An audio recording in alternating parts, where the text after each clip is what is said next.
If you'll allow me, I would like to share a letter with you that I received from a wonderful lady. She had prayed for a miracle in her life, and she was experiencing days where she really got down. She wasn't sure if she could cope anymore with her life. Here's what she said. I feel that my husband and I have made wonderful progress in the last few weeks. My greatest progress dates from the night when you told me that every day is a good day if you pray. I began to put into practice the idea that affirming that this would be a good day the moment I woke up in the morning. And she said, as I started to do this, I can positively say that I haven't had a bad or an upsetting day since that time. The amazing thing is that my days haven't been any smoother or any more free from petty annoyances than they ever were. They just don't seem to have the power to upset me anymore. I've come to realize that the change occurred within me. The more that I didn't look to events outside of myself to make me happy or unhappy. Every night I began my prayers, she said, by listing all the things that I'm grateful for in my gratitude to God calendar system. And I added all the things that happened during that day, and it added to my happiness. I know that this habit has geared my mind to pick out the nice things and forget the unpleasant ones. The fact is that for 6 weeks I have not had a single bad day and have refused to get downhearted with anyone is simply marvelous to me. Now, this lady had a spiritual experience, and I pray that you have one too. I'm going to share with you today 10 rules for a spiritual prayer life. Number 1, set aside a few moments every day. Don't say anything, simply think about God. Before you were thinking about your problems and all the things that were making you tight inside and angry and nervous. Now, instead, you're relaxing and you're thinking about God. This is the golden key that author Emmett Fox wrote about in his book, The Golden Key. You think about God instead of the problem. When you think about God, everything begins to change in a miraculous and wondrous way, and this will make your mind spiritually receptive. Number 2, pray using simple, natural words. Tell God anything that's on your mind. Don't think that you have to use stereotype pious phrases. Talk to God in your own language because God understands. In the past decades, I've been surprised how many people have come to me and said, I don't know how to pray to God. And I would ask them, do you have a best friend? What makes your best friend your best friend? And after talking a moment, they usually say, well, I can talk easily with my best friend. And I would tell them, God is your best friend. You can easily talk to God. And they say many times, I wouldn't know what to say. And then they look at me and they say, you pray for me because I don't know how to talk to God.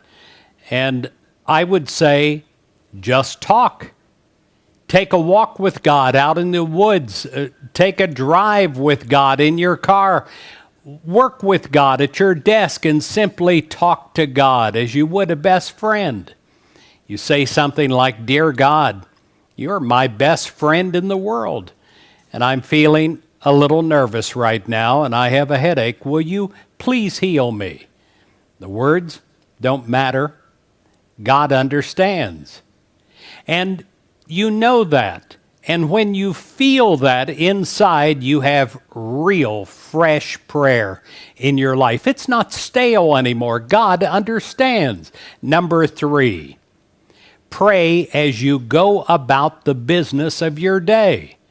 Often you will say to yourself, well, I just don't have time to pray. I wish I did, but I have to do this and I have to do that. If only I had the time, the luxury to sit down and enjoy God.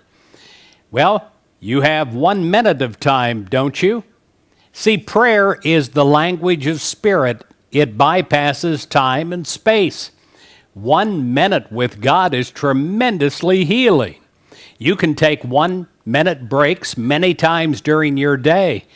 You'll be surprised at how refreshed you feel and what these 1 minute prayers will do in your life. You'll be surprised at how near you feel to God's presence. When you're really wanting to get in touch with God, here's what I suggest you do. You time tithe. This is where you give 10% back to God. You take your whole week and dedicate yourself to God by giving 6 minutes back out of every hour, tithing. At the end of the week, you will feel like you have been on a spiritual retreat.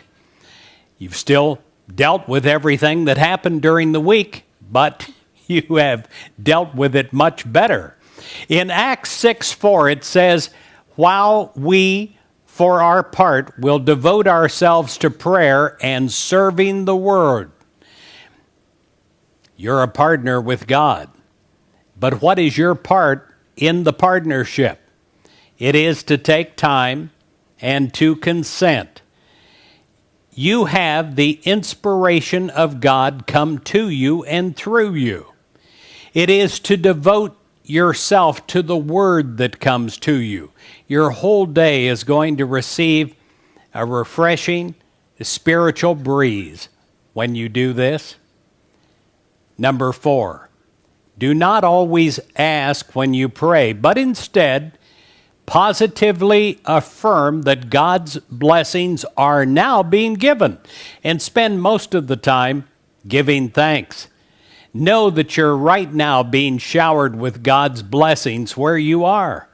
You are immersed in the good of God as much as a fish is immersed with water in a tank of water. It is in you, it's around you, so much so that you can't see it, but my friend, you can feel it. You can totally sense it when you consent to it in your mind. And when you do, your whole day is transformed. Number 5. Pray with belief and faith. So often we get wordy in our prayers, but we really don't believe what we're praying can possibly come to pass. I want to share a wonderful story with you. A man was flying on an airplane after America's first commercial jet service began with the flight of the Boeing 707. This man was a traveler on a piston-engine, propeller-driven DC-6 airplane. Well, he struck up a conversation with a fellow passenger. The passenger happened to be a Boeing engineer. The traveler asked the engineer about the new jet aircraft. The engineer was so enthusiastic about the new development in aviation, he began to speak at length about the extensive testing Boeing had done on the jet engine before bringing it into commercial service. He recounted Boeing's experience with engines from B-17 to the B-52. When his traveling companion asked him if he himself had flown in the new 707 jetliner, the engineer replied, I think I'll wait until it's been in service for a while. It's one thing to talk enthusiastically. It's another to put your life on the line.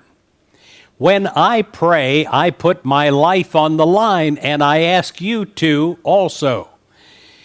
I pray for God's way, not Chris's way. Jesus talks about putting your life on the line, from going from where you are in seeming mediocrity to be on the line of excitement and answered prayer. That's putting your life on the line of God. It's going from the average to the supreme. It's going from the mundane to unbelievable good beyond even that which you can imagine. That is the good of God, and it is the message of Jesus Christ. In Mark 11:23 and 24, Jesus said, "Truly, I tell you, if you say to this mountain, 'Be taken up and thrown into the sea,' and if you do not doubt in your heart, but believe what you say will come to pass, it will be done for you. So I tell you, whatever you ask in prayer, believe that you will receive it, and it will be yours." Number 6, never use a negative thought in prayer. Only positive thoughts get positive results. In the past, I've heard people who pray, "Oh, dear God, these people did this to me. Get them." Remember, prayer comes through you. It has a boomerang effect. It comes back to you. Always pray for good in a positive spiritual way. It will come through you first, shower down immediately upon your life. Number 7, always express willingness to accept God's will. Ask for what you want, but be willing to take what God gives you. It's always better than what you've asked for. I want to share something with you from Walter Anderson's book, The Greatest Risk of All. He makes this significant statement: "Be assured, it is not possible for human beings to be empty vessels. No person that's ever lived has been an unbeliever, despite what they may argue. Everyone believes in something. It might be God or not God, manifest greed for money or power, a career or a friend, science, a principle, something. Whatever it is we place before our lives is what we turn toward."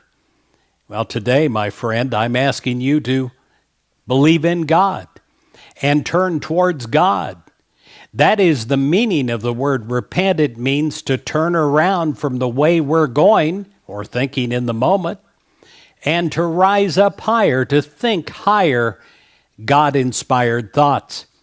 Pray at the beginning of your week instead of being so twisted up on Monday morning thinking about the week ahead of you and the worries in the future. Be prepared. Be prayed. Turn to God and say, "God, I know your will for me is absolute, wondrous good." Don't just say the words, but totally know and believe it without a doubt. Life is so sweet. It's a huge error for something else, some other opinion of life, to rob you of that spiritual sweetness. Life is a joy. Every moment is a joy beyond belief. Put God first. Think about God first in every aspect of your life. Number 8, practice putting everything in God's hands. I used to have a sign on my desk that said, "Pew." That's Peigh. Everybody that came into my office would ask, "What does that sign mean?" It means put everything in God's hands. We don't often do this. We give a little bit to God, but we keep a whole lot ourselves. We need to release, to unwind, to put it all in God's hands. Number 9, pray for people that you do not like. When we don't like a person, it is as if we have cataracts over our eyes. We can't see that person as he or she really is. If we knew that person, we would have compassion, maybe over time love for that person. You're probably thinking, "Yes, but you don't know the person like I do." I know God, and I know God's love can come through you. Start praying for that person and soon you'll fall in like with that person. It may take a while, but do it. Pray for the people you don't like. Resentment is the number one blockade to personal spiritual power. In Mark 11:25, Jesus says, "Whenever you stand praying, forgive, if you have something against anyone, so that your Father in heaven may forgive your trespasses." Also, make a list of people that you want to pray for. You may be surprised, but it does more for you than it does for the people you're praying for. It's a joy because it comes through you. You're like a pipe, and all this good of God flows through, and it saturates the pipe. Number 10, ask God to use you. Say in prayer, "God, use me." There's a beautiful Christian hymn called "Spirit of the Living God, Fall Fresh on Me." In the original version of the song, the middle line read, "Melt me, mold me, break me, fill me."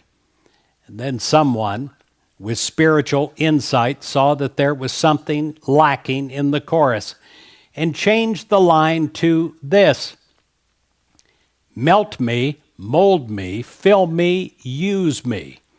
This person was right.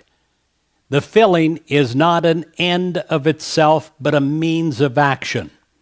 We have to take all the good that God gives us and then give it away. And in this way, we will always have more. It's never depleted. It's never stale. It's always new. It's always fresh and filled with spiritual vitality.